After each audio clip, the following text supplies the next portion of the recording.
Welcome to the Stark Reflections on Writing and Publishing podcast. There has never been a better time for writers. More information, options, and opportunities are available to you, but navigating these requires insight. Join Mark Leslie Lefebvre as he draws upon more than a quarter century of experience as a writer, a bookseller, and a trusted book industry consultant to explore and reflect on the writing and publishing landscape to help you make informed choices on your writer journey. Hello, Reflectives, and welcome to episode 82 of the Stark Reflections podcast. This is Mark Leslie Lefebvre, your host, and in this episode, it will actually be a shared clip, the audio feed from the June 2019 Draft2Digital Ask Us Anything live chat. And this is going to be part one of the chat because it was an hour-long chat, so the clip I'm going to share is only going to be half an hour. Now, this was a chat with myself, with Dan Wood, who is the Director of Author Relations at Draft2Digital, and Kevin Tumlinson, who is the Director of Marketing at Draft2Digital. And what the Ask Us Anything live chat was an opportunity for authors to submit questions ahead of time, as well as live questions in the live chat. And this one took place on the Draft2Digital Facebook page. And we spent an hour answering some of the pre-submitted questions as well as some of the live questions. And that's something that's going to be going on a regular basis. But I thought the information was valuable because you get to hear from people besides me, which is awesome. And obviously smarter than me too. Kevin and Dan are really bright guys, and I always learn a lot from them as well. So you'll get a chance to hear some of the questions and answers from that session, which I think is valuable. And then in the next episode, I'll be playing a part two so you can kind of hear the whole thing. So if you happen to not be a consumer of video and that's something that you're interested in, I just wanted to make sure that that was available to you. And because I respect you, the listener of the Stark Reflections podcast, and I want to make sure you have access to really cool content, this is one of the things I want to do. Very similar to the discussion that Jay and Zach and Jim and TW did in a conference in May as well. I thought it was a really interesting panel discussion. So I do want to share those kinds of things, particularly if you are a listener who enjoys hearing the different voices from that community, but you can't get out to the conferences and you can't get out there to see them in person. I want to do what I can to bring some of that content directly to your ear wherever you happen to be listening.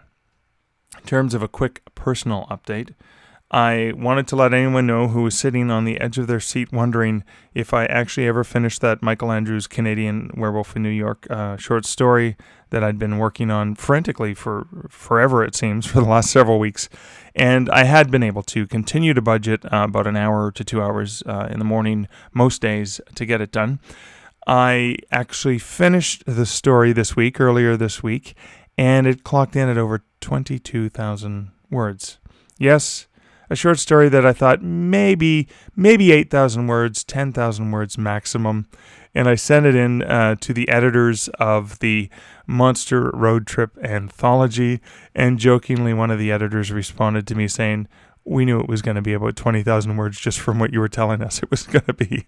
So again, the brilliance of an editor that already figured this out before I even wrote the story. So I sent that off to them, and I finally got that done. And it kind of made me think about, wow, for the second novel in the Canadian Werewolf in New York series, I'm probably only about 22,000 words away from the end of that book. And had I committed myself in the same way, I would actually have the second book in that series done, which is something that is important, and I'm now a little bit more motivated and know that I have a little bit more in the game for that universe. So I'm pretty excited to see where I can take that next. And now time for some recent comments from listeners of the podcast. Now these are comments from episode 81, Becoming Unskippable with Jim Kukral. Chad Boyer said, "I think Jim's comment on the fact that people are purchasing things based on sharing beliefs of the sellers was interesting. Then I thought a little more about it, and pretty much it makes sense because all fiction writers know this. We write things that we love and believe in, and our readers do the same. It is fun to hear that his book is done. I listen to Jim over at the Sell More Book Show podcast, and it is cool to hear him do the podcast circuit promoting his work. I just wish there was a sci-fi author who I could follow doing the same. Thanks for the comment, Chad. Yeah, that's so cool. The point that you make about the things that we write, that we love, that we believe in, there is likely somebody who loves and believes in those same things in our fiction, and that can work in the very same way, and it does help people who are reading fictional characters connect with those characters because they may be passionate about the same thing. And I'll tell you one thing for sure, whenever I read a character who is passionate about the rock band Rush, or they're enjoying a really good craft beer, potentially from a brewery that I've been to, I suddenly feel in sync with that character, and we feel like, we're compadres, and that's a really interesting element because suddenly I've established a connection with a fictional character that's a lot deeper. So, Chad, thank you so much for pointing that out. That is a really awesome way that you took this from nonfiction and applied it to fiction. I love that kind of reflection. Thanks for sharing it. And additionally, for episode 81, Amy said, I really like this concept. I write LGBT fiction, so of course I'd want to attract people who believe in equal rights for everyone and really shows the whole be yourself is the sure way to it. I remember the one brand of clothes I buy from, and they always include a handwritten note, so I always really enjoy buying from them. That's awesome, Amy. I love the fact that you, again, are applying that to the fiction concept, and again, a way that you're connecting with the readers because of the things you believe in, and so cool that you shared the story from the clothes as well, very similar to the tale Jim shares about the Jolly Rancher candies as well. And there's that personal connection, right? It's that handwritten note that's special and unique and is something that you remember and it resonates with you. So thanks, Amy, and thanks, Chad, both of you, for leaving comments on episode 81. Just a reminder, leave a comment for episode 81, Becoming Unskippable with Jim Kukral, over at starkreflections.ca by July 10th, 2019, to win one of 3 copies of Jim's book. One signed copy will be picked randomly and sent directly to the winner from Jim Kukral. A second paperback copy is going to be sent to you from me, and there are an additional 2 copies available exclusively for patrons of the show just by being patrons. Now, if you're interested in winning one of these copies, go ahead and leave a comment and you'll be put into the draw. If you're interested in becoming a patron of the show, you'll get access to additional audio and video material, as well as bonus content, text posts, and the occasional fun surprise like the additional book giveaways for patrons only. And you can learn more about that over on patreon.com/starkreflections. But another way you can support the show, like Amy and Chad are doing, is engage with and comment on the show. And you can do that over at starkreflections.ca for any episode. And I do appreciate the feedback, the comments, and the reflections. In addition, I received another comment. This actually came via Instagram. Vania Margine Riot said, listening to Jim Kukral's interview with Mark, I have to admit, your comment, Mark, about the lawnmowers had me laughing out loud. Thanks for all that you and Jim do for the writing community. Thanks, Vania. I appreciate you sharing that comment. And thanks for sharing that episode over on Instagram and helping maybe other people discover it. And yeah, I'm glad you got a kick out of my lawnmower incident where I had to re-record several times and just gave up on trying to block the lawnmower noise. So again, you can leave comments over on the show at starkreflections.ca. You can @ me at Mark Leslie Lefebvre, if you can spell Lefebvre, over at Instagram, or ping me on Twitter at Mark Leslie. But now let's get over to this episode's sponsor. This episode is sponsored by Findaway Voices. Since this episode is from the Ask Us Anything via Draft2Digital, and there were audiobook and Findaway Voices questions, I thought I'd read a question that wasn't talked about in that interview and answer it from Findaway, who actually sent answers in for us. So the question is there a lot of preparation involved in getting your book ready, or is it as simple as handing over your published manuscript as is? And the answer coming from Findaway Voices is, as long as your manuscript is finalized, you're generally good to go. Once you get that manuscript over and choose your narrator, we'll work with you on the steps of actually working with the performer, like talking through your preferences for any characterizations, tone preferences, pronunciations, etc. In some cases, you might want to do a little more prep work before handing the manuscript over, just thinking about the fact that your book is in audio. Imagine, for example, having visual elements like charts, graphs, or pictures. You'd want to think about how to manage those ahead of time. These cases are pretty rare, though, and authors are welcome to bring those questions to us for perspective. And that's an audiobook tip from Findaway Voices.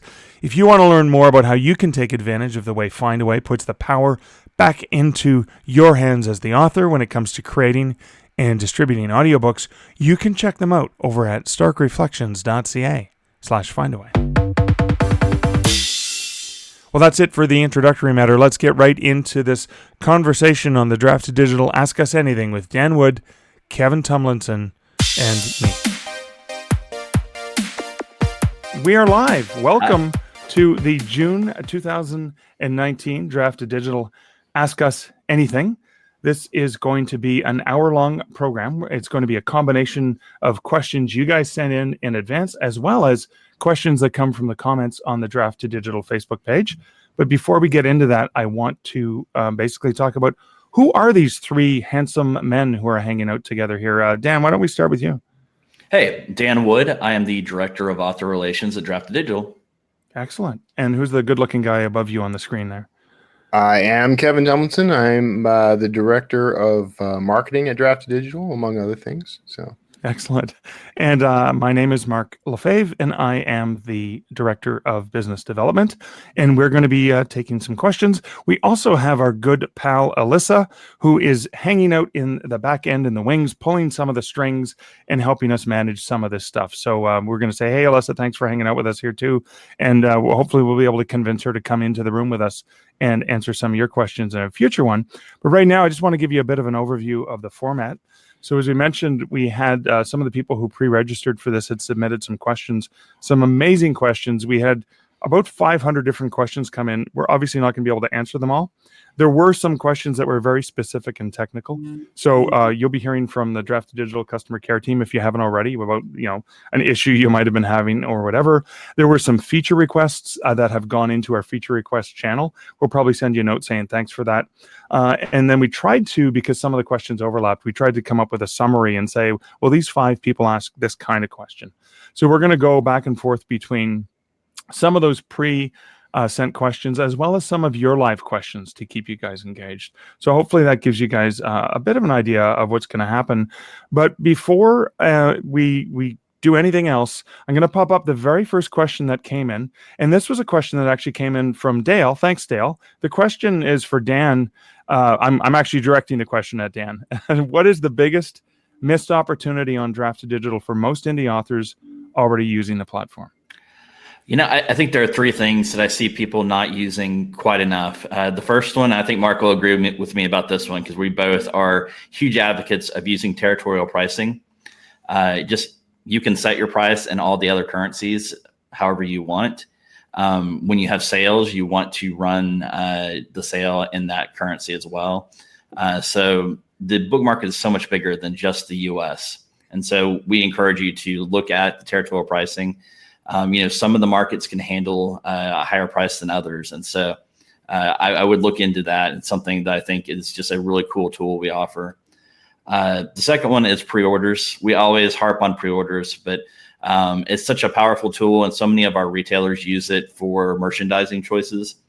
And so at Draft2Digital, you can set up pre-orders at Barnes & Noble, at Apple, at Kobo, and Tolino. And so you can set that up, have it ready, so that when someone finishes your last book, and if they love it, they can go buy the next one, and they'll get it as soon as it's released.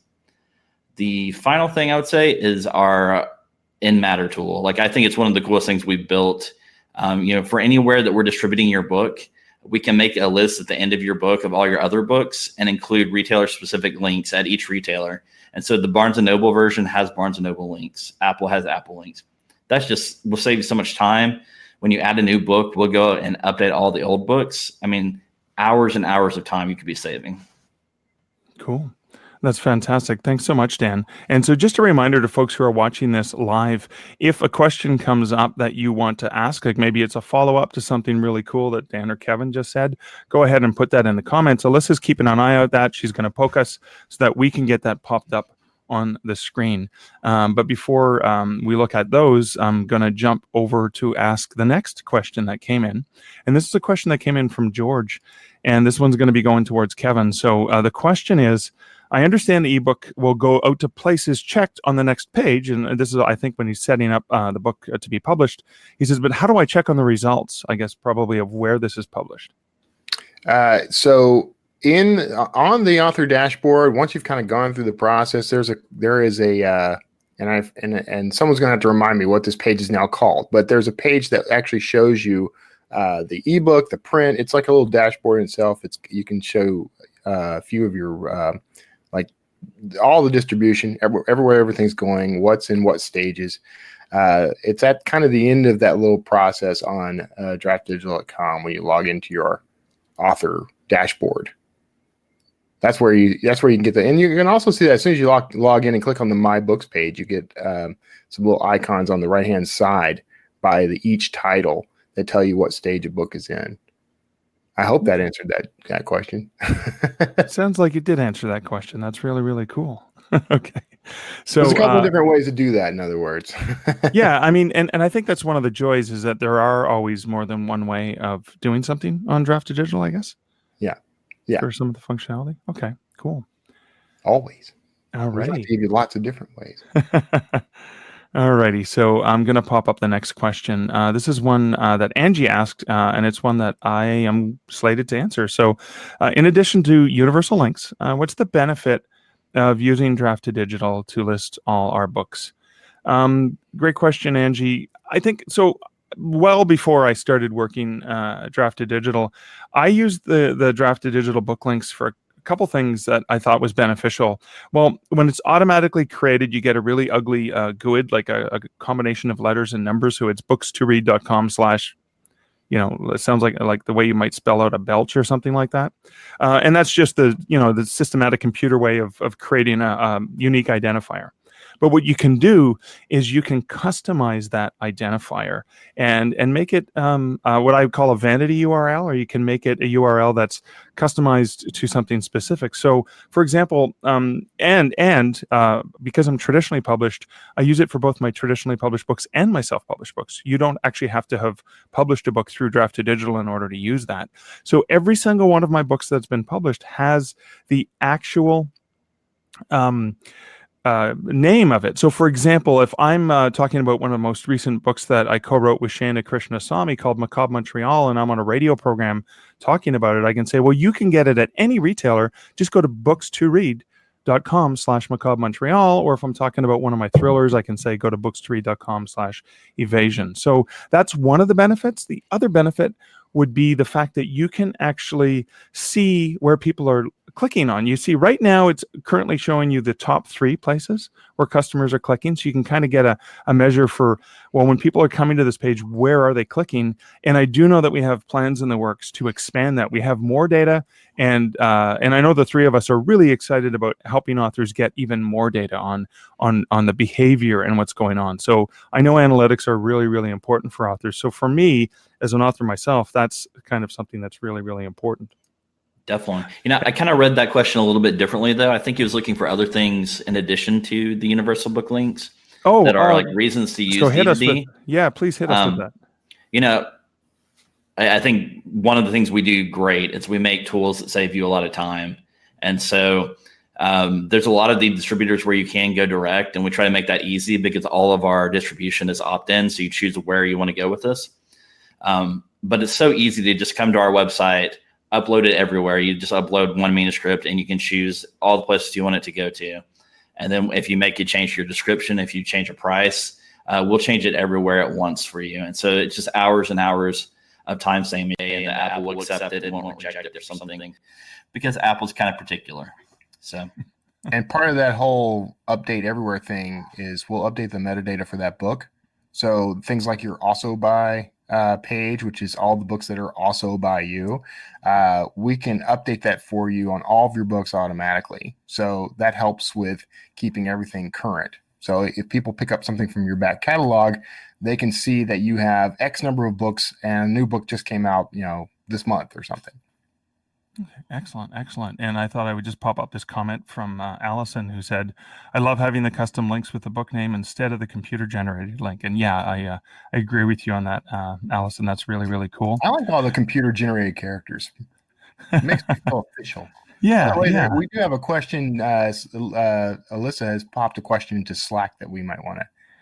Yeah, as well. And so Richard had sent a question earlier. I didn't get a chance to type it into the title card because I think that was one of the ones that the customer care team was gonna to handle. But it's right here. So there's Richard with the beautiful green eye on his icon. And the question that Richard asked, go ahead and read it and answer it, Kevin.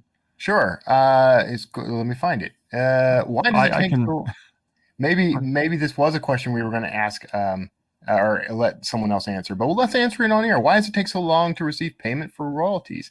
Who wants to field that? I've got I can handle it. Okay. So royalties are fascinating because some of the, Amazon kind of set a precedent of Amazon pays for the most part every month. It trails for some of their international markets, but it's generally 30 days. Most of the other majors do that. With all of our other partners we work with, like libraries, with international retailers, it kind of varies how often they pay us. And so sometimes, like Kobo, for instance, is about 60 days after the sale. Part of that's because Kobo is also working with other partners. And so Kobo is working with companies like WH Smith in the UK. What's the French one? Fnac. Yeah, Fnac. And so they're gathering money from those companies and then they're passing it to us. So towards the beginning or towards the end of the month and the beginning of the next month, we start getting in the payments slowly but surely from all of our retailers. Once we get all of those, then we start making payments. There's no way really to speed it up because we're just waiting to be paid ourselves. But basically, as soon as we're getting in the money, we're getting ready. It saves everyone money when we make one payment at once because there's all kinds of little financial charges.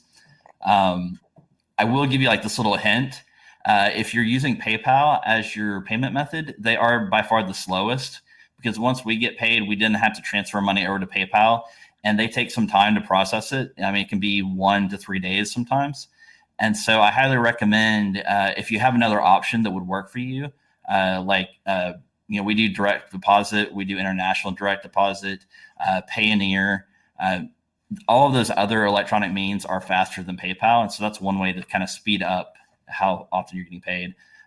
But we try to pay as quickly as we can. We're always encouraging our partners and our new partners to pay quicker because we would like to get that money into your hands as quickly as possible. One thing we do want to stress though is if there is money in our account that's earmarked for you, you get it on that next pay period. So the 15th of each month is when we make the payments. So if there is money waiting for you, it doesn't stay with us for very long.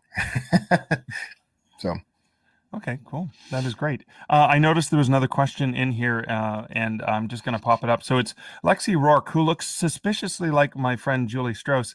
Lexi Rourke, virtual assistant here. Good info here about pre-order capability at D2D. So I know that was a question that had come in, and I thought it sounds like she's saying, she's saying good pre-order information. I think so, yeah. Yeah, so thanks for that comment.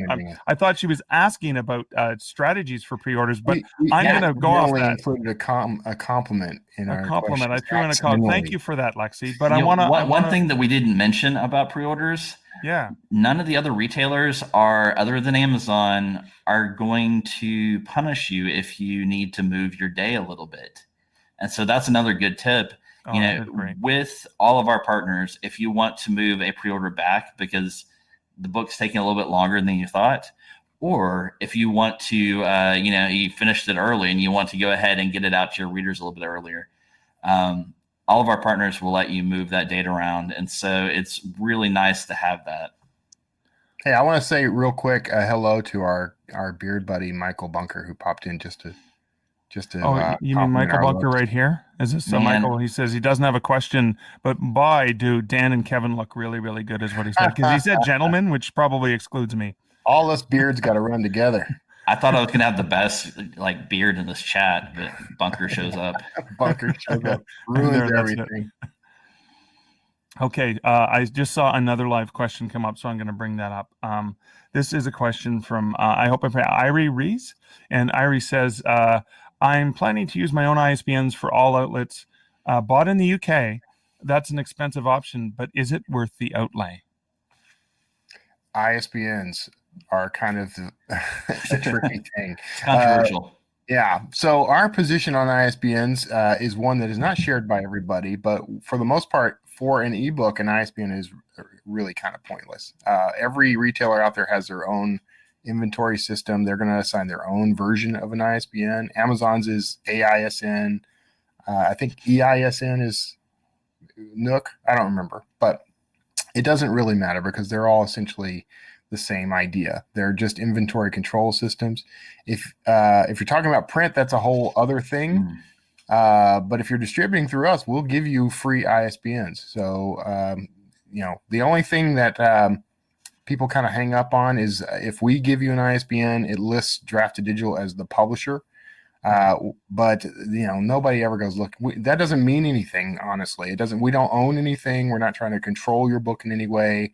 It's just the way it works out when we purchase the ISBNs. But nobody goes looking for a book by the publisher. And you can also list your publishing house name if you have a publishing imprint as the publisher anyway on those sites and through us. Now, can I add something to that? Add all you want. So the fact that Irie's already invested in ISBNs and has her own ISBNs, this is if you're trying to, because again, my history as a bookseller and submissions of ISBNs to New York Times and USA Today and other bestseller lists are tracked by the ISBN. So if you're using the ASIN on Amazon and a Draft2Digital ISBN on some sites and your ISBN on others, the sales data may not link back to the same book, which may mean you may not make it onto the bestseller lists. I know it's a small thing, but I'm a very anal about metadata, so I always want to know that this edition or this ebook edition is this ISBN, whether you see it on Apple or Kobo or Amazon or anywhere else. So for me, I kind of I'm particular about wanting to make sure that it's that ISBN, and I've made that mistake in the past where I use the Kobo dummy ISBN and I use the Draft2Digital ISBN and then I use the ASIN, so it looks like it's three different books, even though it's kind of the same thing. Yeah, I'm sorry. I actually did neglect to. I noticed after you said that she said she already had her ISBN, so that's okay too. You've already invested. Go ahead and use them. Alrighty. I saw that there was something else here. Actually, just a quick comment I'm going to pop up from Anne. So Anne is joining us from another part of the world, and she says, it's 3 a.m. Anne, Wow, I would have brewed some coffee for you. I actually have a glass of Writer's Tears Irish whiskey. Maybe that is more appropriate at 3 a.m. than coffee, but cheers to you for being up so early. Thanks for joining us here. That's dedication right there. That is. That is a drive to learn. Now the pressure's on. We have to actually produce something worthwhile. I know, right? Yeah, exactly. That is cool. So I am going to pop this up as a teaser. So Anne she sent this question in. I want to make sure it's addressed. What's the best way to promote on D2D? And that's just a teaser for later, because we are going to be talking about that quite a bit later on as we move on. And I think Alyssa's just shared something with us, and I haven't had a chance to see what that said. But in the meantime, I'm going to pop up another question that came in from Martha. And the question is, can authors using Draft2Digital take advantage of the promotions/offerings provided by various platforms, such as Kobo, or do they only offer those options for authors using their platform directly? And that is something that I know was sent in as well, but I thought maybe we should talk about that now. And I think, Dan, I'm going to fire this one over in your direction. Sounds good. Yeah, we work with Kobo, we work with Apple, we work with Barnes & Noble. A ton of the different retailers give us promotional opportunities. We've been kind of they work in different ways at different retailers. And so many of you who've worked with us have gotten an email from us about different promotional opportunities. We just started using forms to help us gather more nominations and everything. So we nominate things, nearly every week or every few weeks, we nominate to different promotional opportunities. Some of those places like Kobo will have a theme. Like sometimes it's one of the ones we're working on now is the Dog Days of Summer. And so it's books on sale, but especially they want books with dogs on the cover, because of the Dog Days theme. Sometimes they have holiday sales. We had a big nonfiction sale that we did recently with Overdrive for their libraries.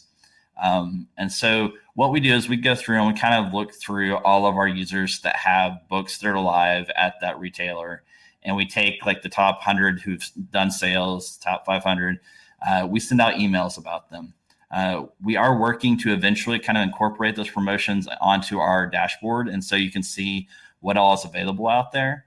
But right now, the best way to know about the promotions is to watch your emails and make sure that you've, your Draft2Digital emails aren't going into a different folder that you might not see, like your junk mail. When you see those emails, take part in them. They're great opportunities. They don't cost any money.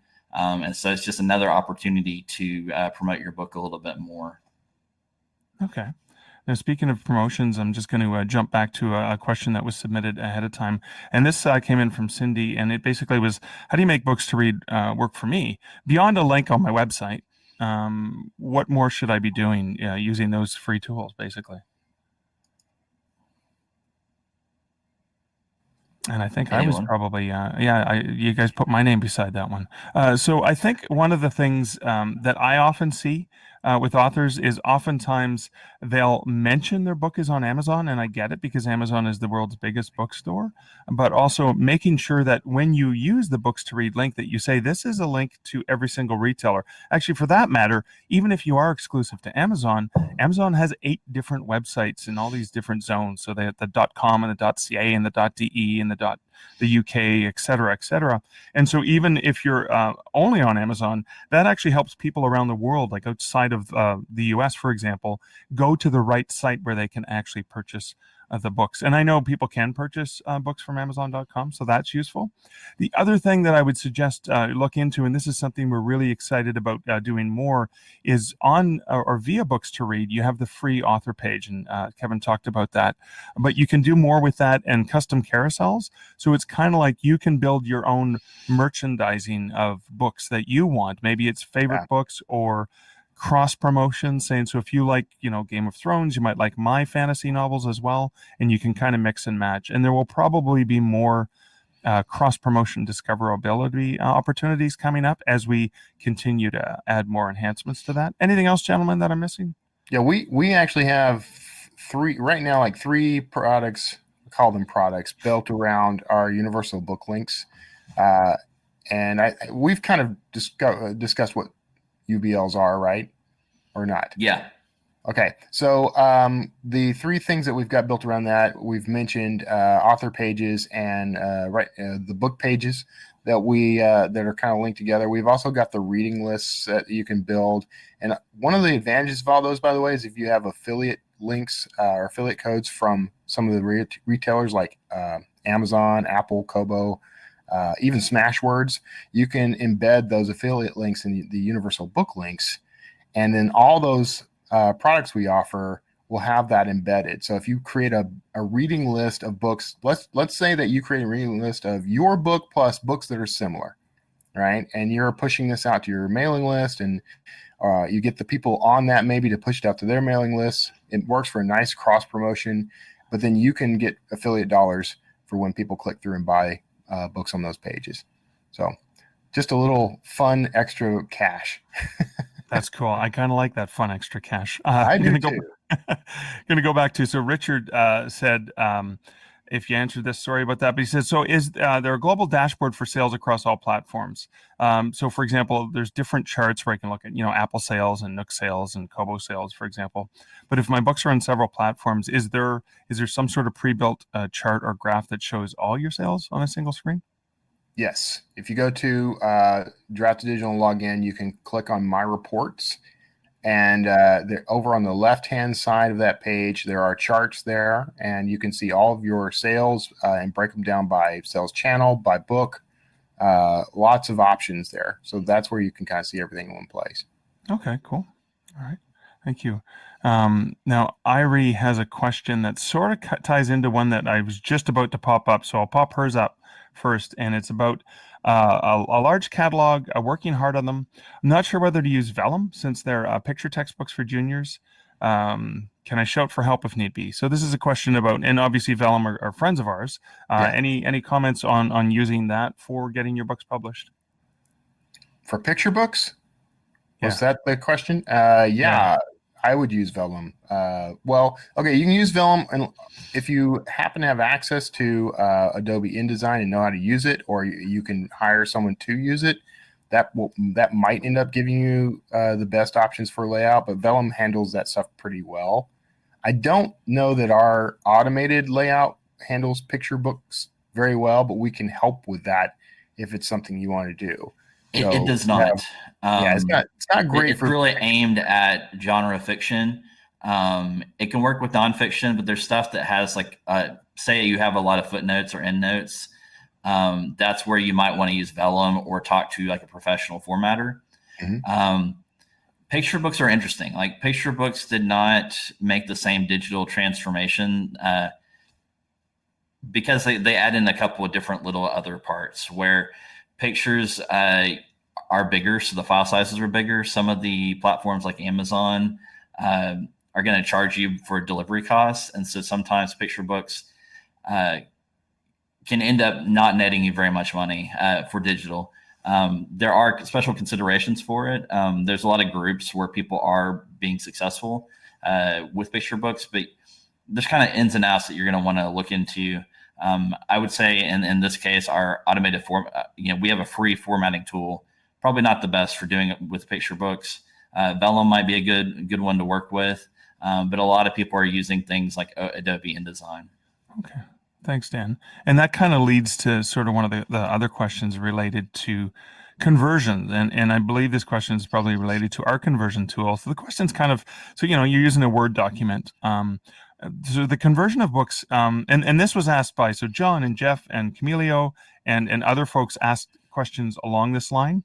So when they're using Word, what's the best way to use it with images? Maybe how they link them in there. Is there an optimal side? And how do you ensure the image is centered? And I guess the comics is kind of related to the picture question. Probably you sort of answered that one. But what about other images in a regular, like a novel that might maybe has some images in it? I would say on the comics thing, just specifically, because I saw that question, it's a different format most of the time that people read comics in. It's the CBR format, which is different than EPUB and Mobi that Amazon uses. There's a Comixology has their own platform for self-publishing your comics, but they would be in the CBR format, which is different than what we do. With other images, our conversion tool does allow you to insert some images here and there. It's kind of a trial and error process.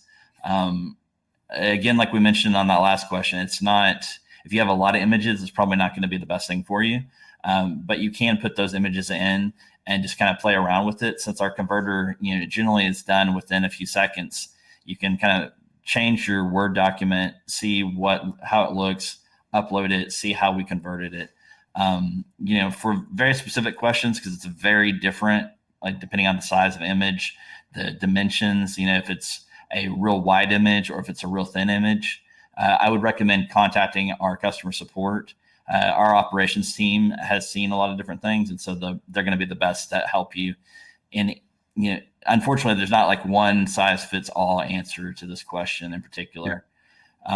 We had a lot of people kind of asking also with our automated conversion tool. We have these beautiful graphics that you can include that are they're designed to be genre specific. So, like dragons for fantasy, the little looking glass for mysteries. Several people were asking, can I upload my own custom images? Right now, we don't do that because of copyright becomes an issue, making sure that the images you're uploading to us aren't owned by someone else. But it is something we've heard. We're adding more and more templates. We would love to have it where we could take custom images. We just haven't solved the legal issue of it yet. Right. Also, when it comes to images and ebooks, it's just not a format that's designed for precise linking of images to a specific location or layout. And so you might just kind of want to consider giving up on trying to put an image in a specific spot in every ebook, mostly because ebooks reflow, which is kind of the point, so that they can, they're going to reflow depending on what reading device they're on, the font size that the reader chooses, that sort of thing, which also leads us to, a lot of people want to try to lock in the fonts and, make sure that the layout stays in a specific way. They get their layout perfect in Word, and so they want it to appear that way in the ebooks. That's just not the way ebooks are designed. So you might want to kind of relax your grip a little on that, which I know is going to irk some people, but it's just the fact that ebooks are all about the reader. The reader gets to adjust their font, their page size, that sort of thing. And if you try to lock them in on that, the reader could have a bad experience with your book, and that could mean they don't, they give you a bad review or something similar. Great, thank you. There's a bit of a follow-up question that Ted posted. If I upload my book as a Word document, does an editor review it to make suggestions? No. No.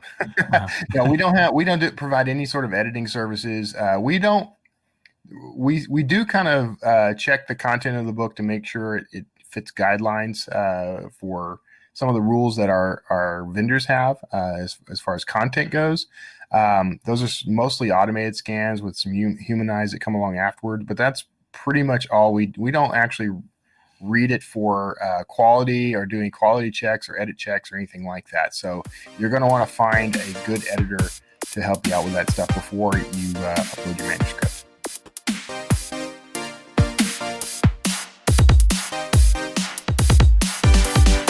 Well, that is the first half of the Draft2Digital Ask Us Anything. In the next episode, I'll continue with the sort of second half hour of some of the live questions as well as the questions that were sent in ahead of time.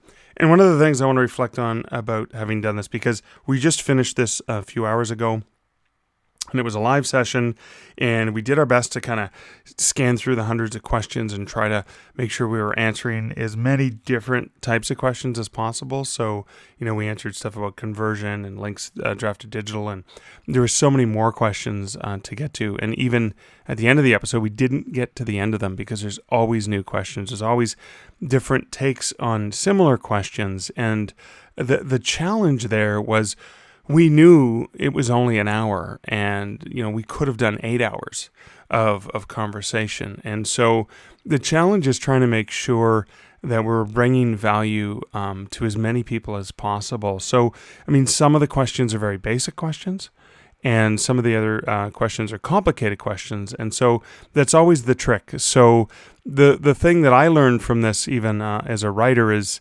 you're not going to please everyone all the time.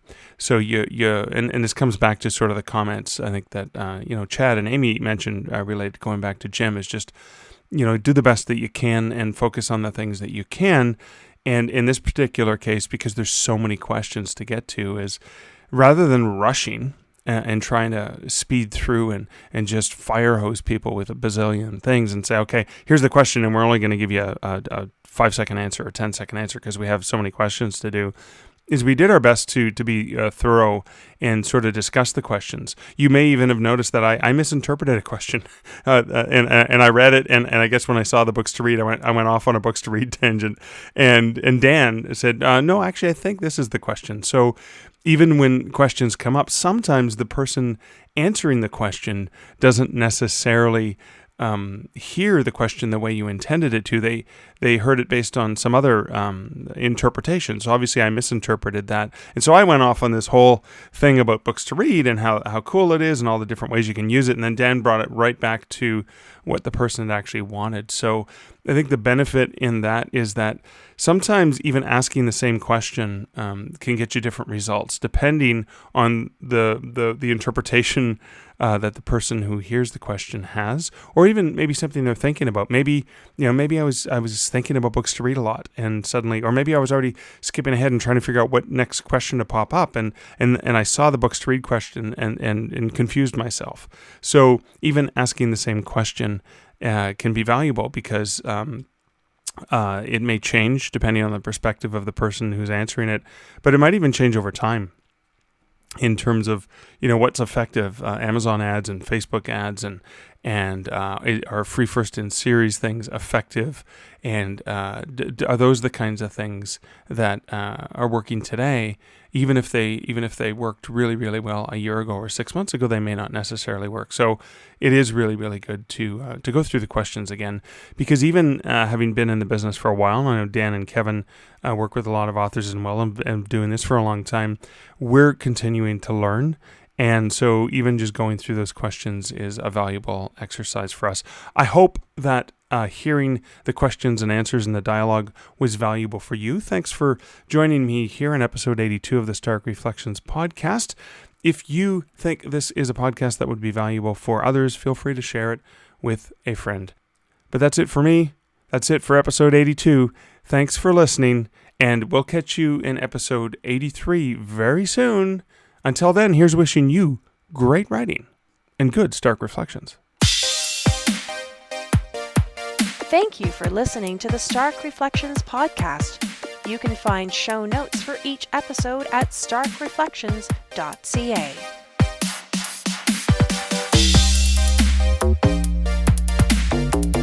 The music for this podcast, Laser Groove, was composed and produced by Kevin MacLeod. Check out more of Kevin's great music at incomptech.com.